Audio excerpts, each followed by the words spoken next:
Bonjour à toutes et à tous, bienvenue sur Enjoy Stories, mon podcast. Je suis Laure, doula et accompagnante parentale. Aujourd'hui, nous allons parler de l'accompagnement des pères, pendant et après la grossesse, jusqu'aux 6 premiers mois de l'enfant.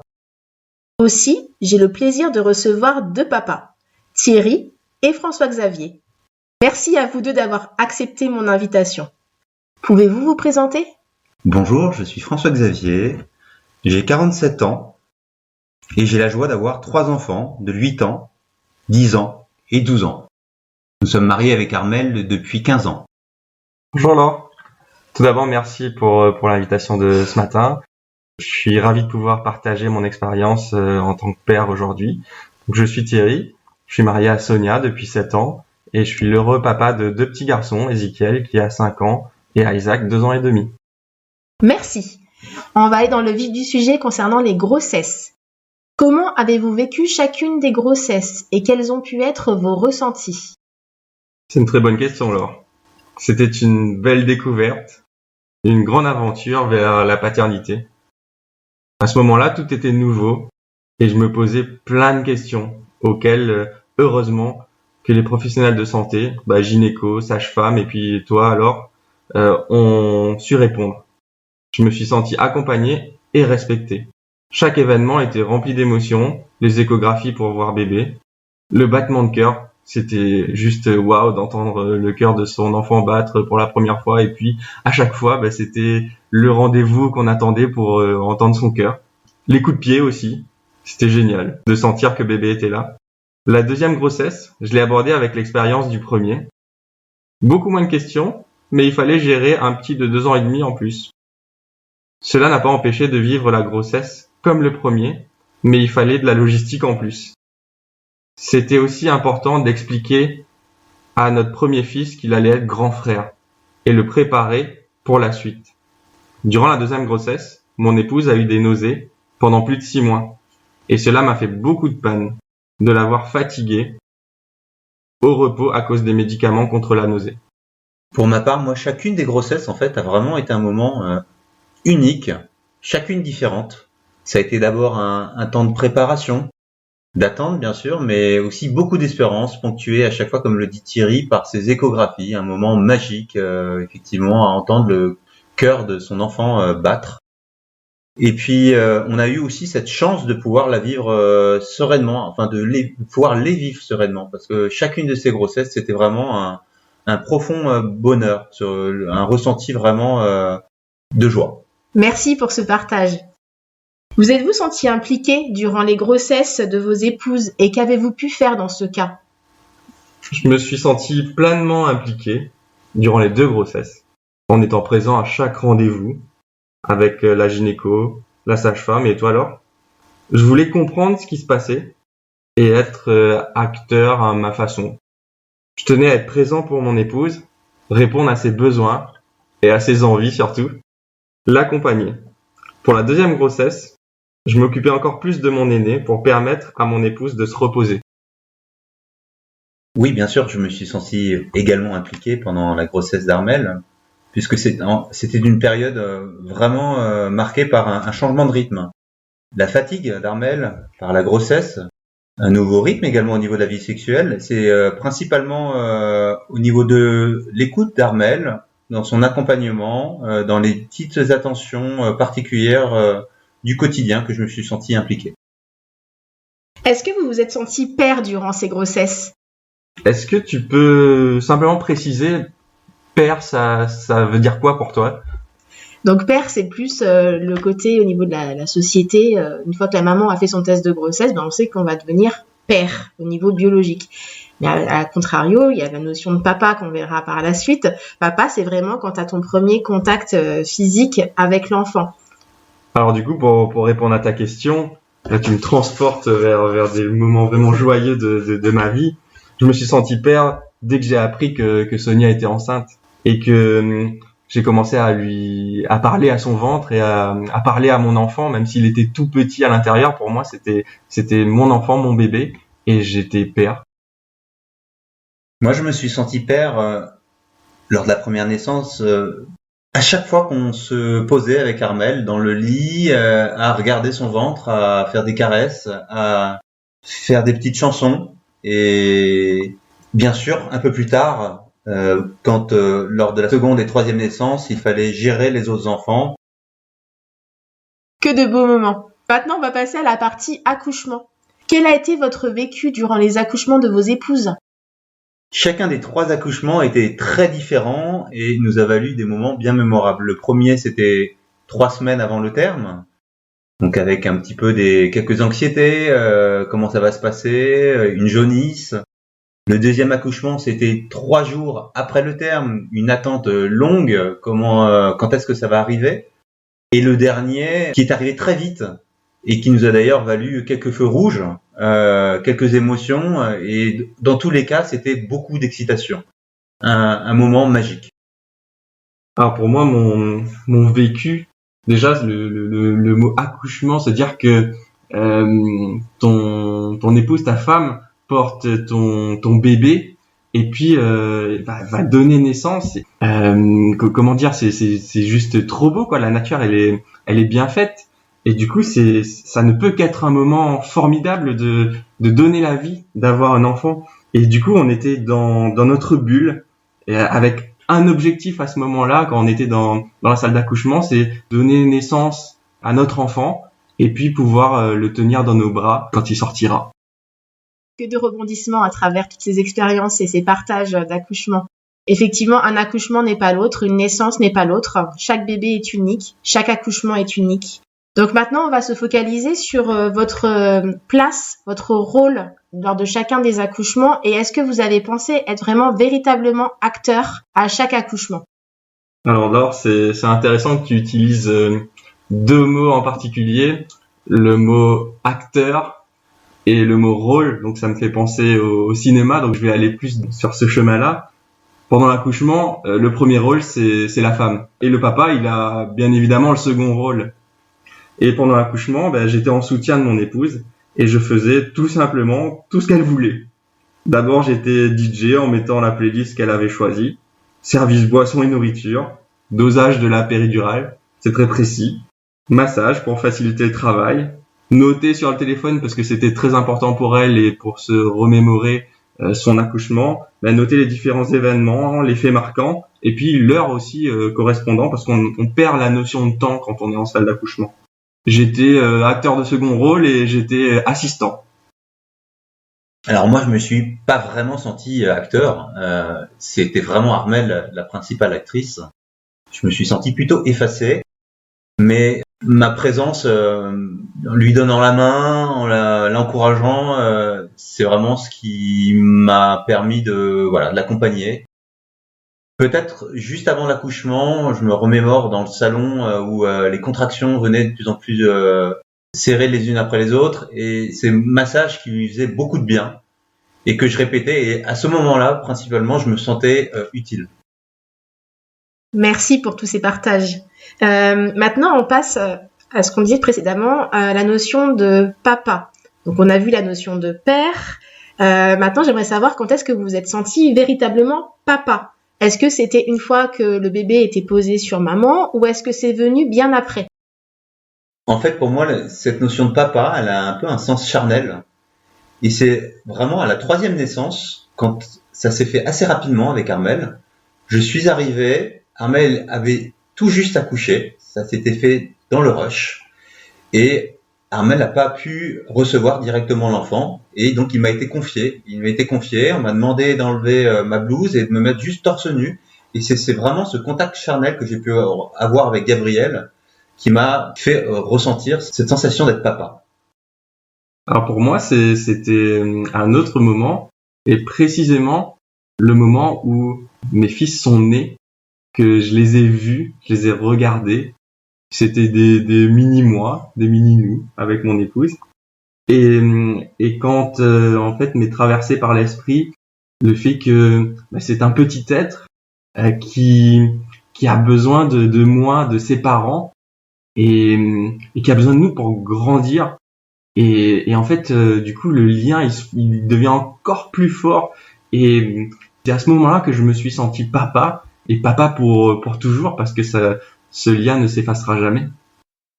Merci pour ces partages. Maintenant, on va se focaliser vraiment sur la période charnière des 6 premiers mois de vos enfants. Quel a été votre vécu durant les 6 premiers mois de vos enfants? Est-ce que vous avez pu éprouver des difficultés? Est-ce que vous avez assumé pleinement votre rôle durant cette période? Alors, je vais d'abord remonter au moment de l'accouchement.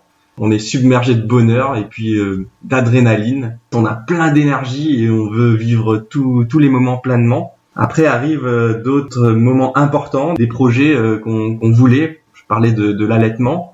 Que l'allaitement a été très difficile à mettre en place, mais nous y avons cru avec mon épouse et elle s'est vraiment battue et elle a réussi à allaiter notre fils comme elle le voulait.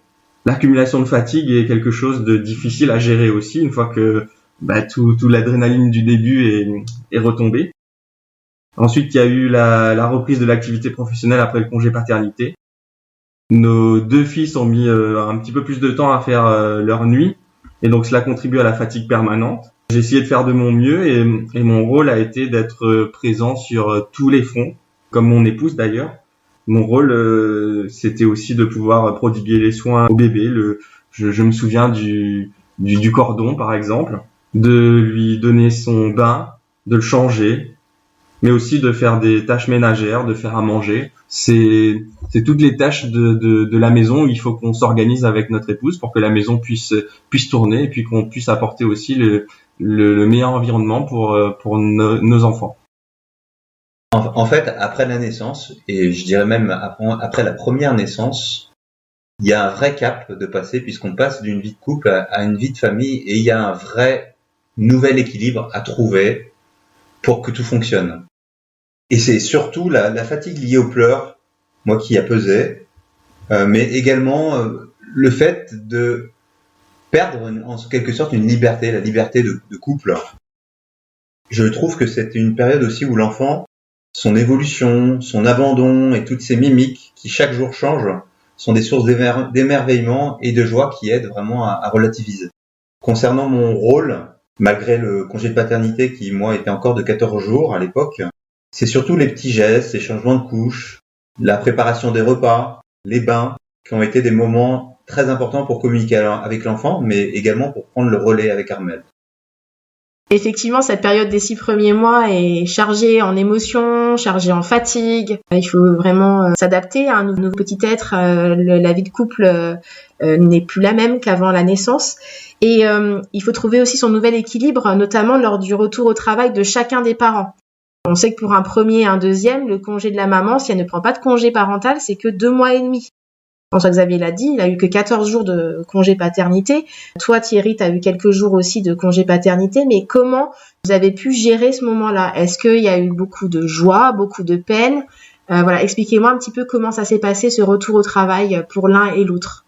C'est vrai qu'il y a vraiment un vrai enjeu de trouver le juste équilibre entre la vie de couple, la vie individuelle et la vie de parent avec ce retour au travail. Et qu'il y a forcément un temps de rodage. Et de le relire un petit peu avec du recul, on voit les moments difficiles puisqu'effectivement, il faut trouver une personne pour garder ses enfants. C'est jamais un moment facile.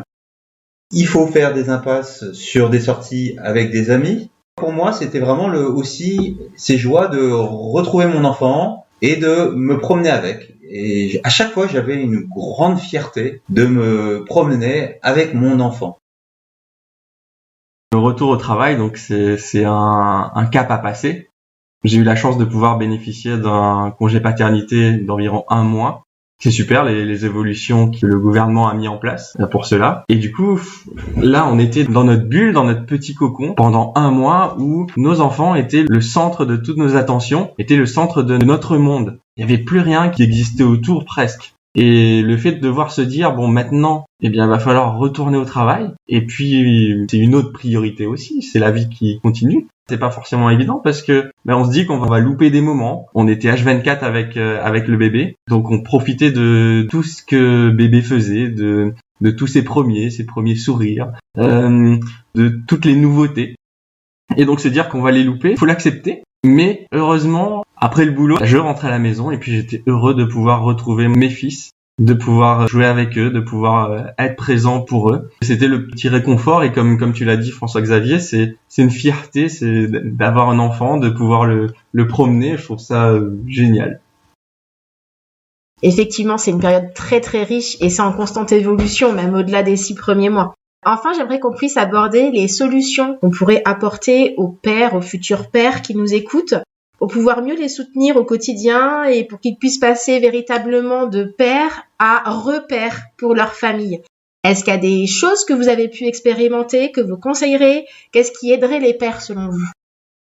Alors, la première chose que je souhaiterais dire à tous les pères qui nous écoutent, c'est d'abord et avant tout, soyez acteurs et ne vous réfugiez pas derrière votre épouse parce que ça peut être très facile de le faire. Donc, sortez de là si c'est le cas. Ensuite, c'est important aussi de faire les choses avec amour et pas par obligation. L'enfant, même si c'est un bébé, le ressent ou le ressentira. Une chose qui est importante aussi, c'est de pouvoir créer des routines et les respecter. Parce qu'il y a tellement de choses à faire, tellement de nouvelles choses à faire qui ont intégré ma vie au moment où je suis devenu papa. Donc si on n'est pas carré, si on n'intègre pas des routines, en fait on peut vite louper des choses et vite se sentir submergé et après se perdre tout simplement. Une autre chose aussi très importante, c'est de pouvoir se reposer. C'est pas toujours évident parce qu'on est sollicité constamment avec un bébé qui a besoin de nous à chaque minute. Mais c'est important de trouver du temps pour se reposer, pour pouvoir souffler, dormir, parce que c'est comme ça qu'on va pouvoir récupérer pour être disponible et être plus fort le lendemain. Donc là, ce que je propose tout simplement, c'est de se dire, c'est de trouver une routine avec son épouse, sa compagne, pour s'accorder des temps de repos. Par exemple, se dire que pendant les 3 prochaines heures, eh bien toi tu te reposes, moi je prends tout en main et je fais de mon mieux pour ne pas te solliciter, pour que tu puisses te reposer. Et après derrière, c'est aussi au conjoint, à l'épouse de pouvoir accorder ce temps aussi à l'autre. Une dernière chose aussi que je souhaiterais rajouter, c'est que si vous en ressentez le besoin, n'hésitez pas à vous entourer de personnes qui seront ravies de pouvoir vous aider. Je pense particulièrement aux parents, à une doula, et aussi il existe plein d'associations qui peuvent venir en aide à des papas, en conseil, vous donner des bonnes adresses, des conseils, vous orienter vers des professionnels. Donc n'hésitez surtout pas, mais parlez. C'est le conseil le plus important que je puisse vous donner. Restez pas dans votre coin. Je rejoins complètement Thierry. Passer père, c'est rentrer dans une nouvelle dimension, c'est être mari plus père. Et donc c'est encore plus d'amour. Et ce qui est important pour moi, c'est de rester gardien de cet amour et pour ça, vraiment être attentif à tout ce qui puisse nous faire du bien, nous oxygéner. Pour ça, c'est ne pas hésiter, comme le disait Thierry, à solliciter son entourage pour aider à garder l'enfant si le couple en a besoin. C'est essayer de trouver des activités à faire ensemble. Je me souviens qu'on avait fait bébé plouf avec notre enfant, c'était génial. Et une autre chose qui peut être utile est de pouvoir partager ce rôle de père en groupe. Merci beaucoup. Donc, beaucoup de solutions existent. Si je reprends vos idées, ce qui ressort, c'est vraiment le repos. Donc, pouvoir permettre à la compagne ou que la compagne puisse s'occuper de l'enfant pendant que vous vous reposez et vice-versa. Pouvoir aussi être accompagné, soit par des professionnels de santé, soit par une doula, soit par des associations. Être acteur et ne pas rester derrière son épouse, vraiment faire des choses, que ce soit à la maison et en dehors. Créer des routines et les respecter. Bien être attentif à ce qui nous fait du bien. Effectivement, c'est important aussi de faire des activités en couple avec l'enfant aussi. C'est important aussi de prendre soin de soi pour être un bon parent. Si on prend soin de soi, on va mieux prendre soin de son enfant. Faire appel aussi à son village, à son entourage proche si on n'a pas de famille qui vit à côté.